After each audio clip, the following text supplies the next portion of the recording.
This is going to be about essentially about M&A startups that eventually went the M&A route.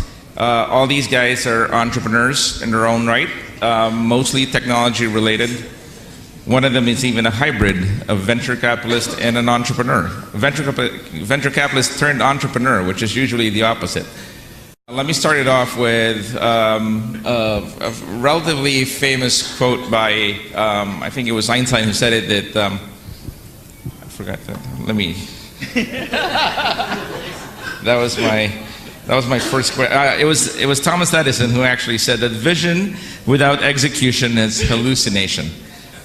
That as an opening statement. So Nick, why don't you give us a sense in terms of your MO and in the context of that, because from what I understand, you're a great execution guy. I think, well, obviously, in any startup or in any company, I guess there are three core things that are very important. You need the visionary, you need the team that will implement it, and I guess the business model in order to tie everything together, because it does have to have the capability to make money. In terms of, from what I've seen, what kind of composition teams have, what kind of team members are in teams that have had early stage success. Typically, you'll have someone who's very good in the business development and marketing side, someone who's very good on the software development and the back-end side, and then mostly overlooked is someone who's very good in the user experience side. And I've seen a lot of industries get disrupted really just from a design perspective. I mean, they don't really create a new technology, they just create a better user experience. And if you have those three skill sets within the same team, and they're synchronized together and they're very dedicated with appropriate funding, more often than not, they're able to hit their milestones and build a business and grow the business from that. Great. Joey? Well, I wish I could say that right from the very beginning I knew all the things that Nick's just mentioned. I definitely agree, but in the early days that didn't really appear obvious to me. The very first company I started back in the late 80s was funded with a $250,000 investment from angels and promptly went bankrupt after 18 months. And the reason for that was I simply didn't know what I was doing. But the fact that I was able to convince these two gentlemen who were angel investors to invest $250,000 told me already, one of the things you gotta have if you're gonna be an entrepreneur is you have to know how to sell. And I could sell the idea to them, even if they didn't understand what I was trying to do. Sure enough, we went bankrupt after 18 months. So between that time and the time that I sold my company in 1999, to Great Plains, which eventually was acquired by Microsoft, I learned a lot. And other than being able to sell, the other thing I learned was that you just gotta work hard. I mean, I'm not the smartest person in the world, and I don't know all the things that probably a lot of these gentlemen and ladies knows technologically, but I just always worked hard. I was always the earliest guy at work, the latest guy going out there, sometimes no sleep, working 7 days a week. Just work really hard and not be afraid of hard work.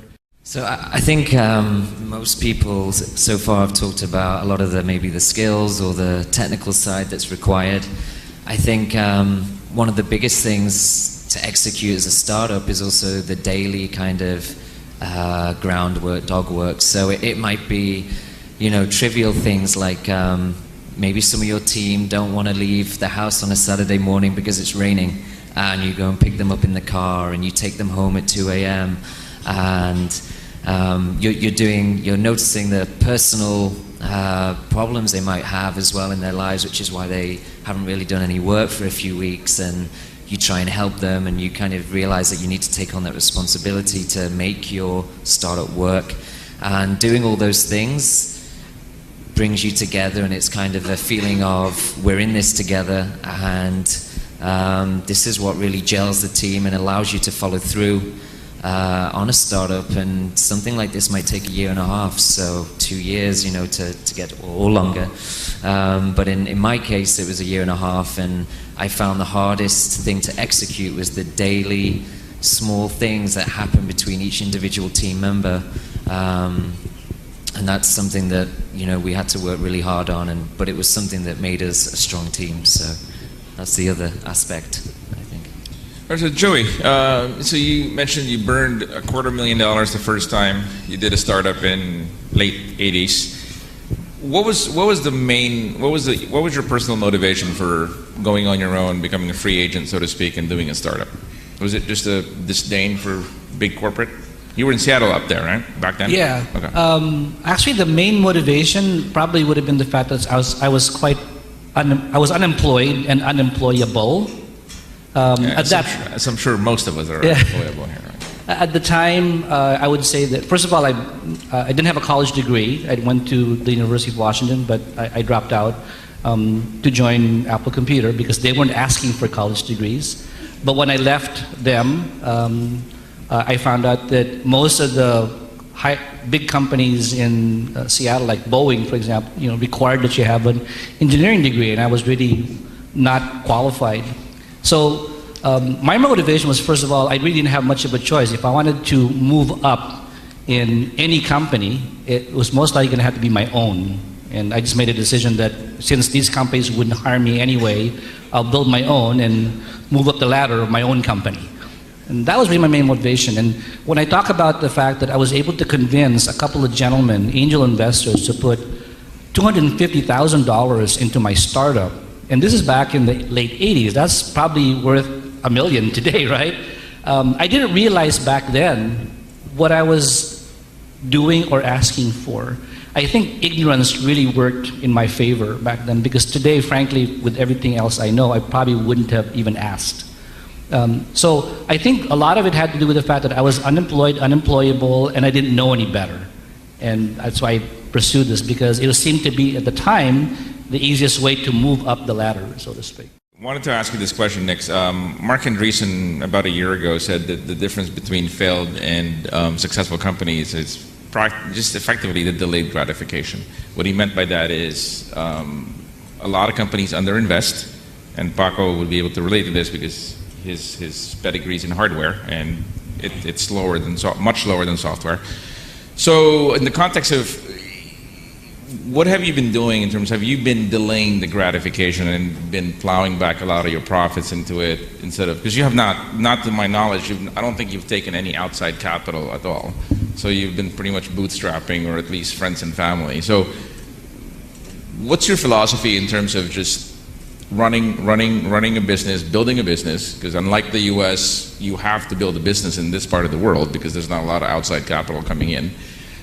So just walk us through your philosophy in terms of how do you allocate your resources, and do you reinvest your profits, or do you just take it out? And when I first entered the technology space, that was 1999, and there really weren't any venture capital firms, or there were very few early stage investors. So I had to be creative about how to, I guess, expand our business.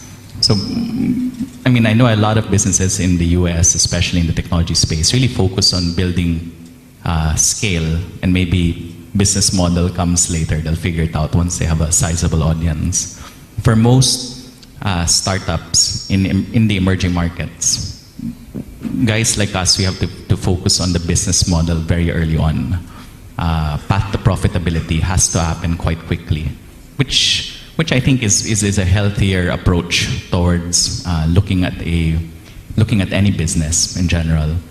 So my core business, which is XURPAS, we're a mobile value-added services provider.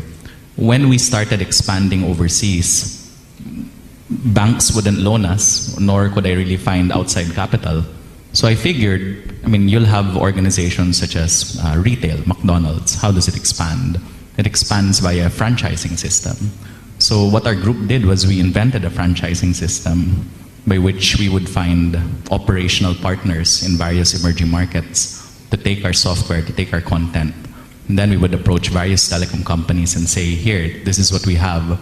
We come from the Philippines, where we know how mobile content works. Take it. Many of you are in the process of starting up a business. And if that's so, then there are lessons to be learned. So I was talking about the vision. Let me talk for a moment, if I could, Eric, about the business itself. The business was to provide back office engineering and architectural services to the foreign market, primarily the U.S. I had one client in the U.S. He demanded 15,000 hours a month of work from us, productive billable work. I hired 100 people. I had a partner, a Filipino partner, which I'll talk about in a second. We hired 100 people. We had 35 workstations with AutoCAD. We ran 24/7, right? And we were building up to the rated capacity that I had a contractual commitment for. I had it made. It sounded great. We had good margins on the business. Everything looked right. What happened? First thing that happened was that one client stopped delivering work to us. I only discovered later on that he had 2 or 3 other sites around the world that he was using, and he was basically playing us off against the other locations. So, and one was in Chile, the other one was in Eastern Europe that I remember. So we got screwed. We couldn't get our 15,000 hours. In fact, we got no work for a couple of months.